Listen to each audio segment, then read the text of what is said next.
Emergency department physicians are documenting more carefully than ever. Your coders are working longer hours, yet somehow your denial rate keeps climbing and real money just disappears. This graph tracks emergency claim rejections. According to the American College of Emergency Physicians, insurers now reject roughly 31% of ED claims. Expanding the timeline back, you see how sharp this spike is. That 31% nearly triples the historical baseline. The data heading into 2026 shows this trend is only accelerating. Right now, 68% of healthcare organizations report that getting a clean claim out the door is measurably harder today than it was 12 months ago. Working harder at the front desk won't fix this. Relying on standard administrative effort is mathematically insufficient to stop the bleed. This claim represents a single denial. Industry data shows reworking it costs $118 in staff time. Across a mid-size practice with a 10% denial rate, that totals $142,000 annually. Worse, 65% of denied claims are never resubmitted. That money is permanently abandoned. This hurts even more when you factor in the broader economic squeeze. The Medicare conversion factor dropped another 2.83% in 2025, marking the 5th consecutive year of reductions. Every single denial hits your practice twice. It forces you to spend staff hours fixing the mistake, while simultaneously shrinking the total pool of revenue you actually collect. Emergency medicine is inherently chaotic.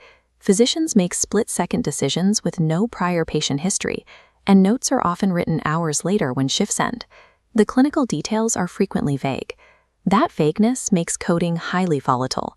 A one-level error on an evaluation and management code, or missing the documentation for critical care codes like 99291, means hundreds of dollars lost on a single encounter. This breakdown highlights the regulatory burden hitting EV coders in 2025 alone.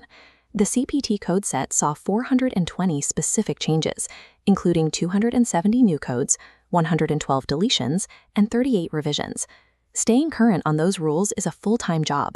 Generalist coders who split their time across multiple specialties inevitably undercode high-acuity encounters or misapply complex modifier pairs because they lack deep ED expertise. High-performing practices take a different route. They rely entirely on dedicated specialty coders and run daily quality audits on chart samples to catch precise errors before the payer ever sees the claim. Emergency billing requires absolute specialization. Applying a generalized, broad-brush approach to such a complex discipline guarantees continuous revenue leakage. This chart breaks down the true cost of an in-house ED coder. The base salary alone is $55,000 to $75,000, but that's just the start. Adding the costs of benefits, paid time off, and continuous training pushes the true overhead significantly higher, and that high cost doesn't protect you from turnover. When an in-house coder leaves, the billing queue stops.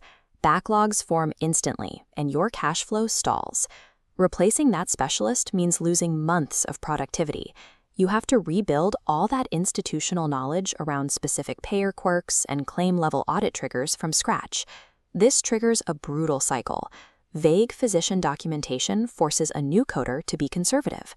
Conservative coding causes revenue loss, which puts financial pressure on the staff, leading to burnout and even more turnover. Having a team down the hall feels secure, but that physical proximity doesn't stop the workflow from collapsing when a key specialist walks out. Relying on a small in-house team makes the revenue cycle vulnerable to single points of failure. There is a mathematically superior alternative to this cycle. A growing number of practices are now outsourcing their coding to a specialized team built exclusively for emergency medicine. Look at this comparison matrix. On the left is the massive fixed cost of an in-house hire.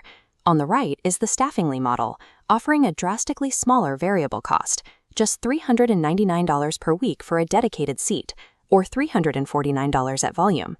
Staffingly assigns AAPC and AHIMA-credentialed specialists who process emergency department claims exclusively. This ensures every coder understands the specific nuances and documentation patterns of high-acuity billing. The team operates with AI-augmented tools that predict workload management and automatically audit claims.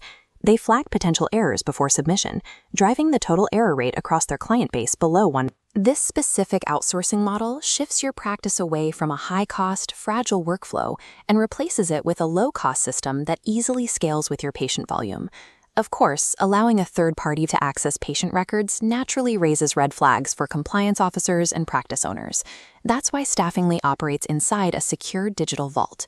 Before day one, strict frameworks are actively verified: SOC 2 Type 2, ISO 27001, HITRUST, and full HIPAA training for every single team member. You also maintain complete operational transparency. Management gets a weekly KPI dashboard tracking throughput, accuracy, and turnaround time. Adoption is heavily de-risked.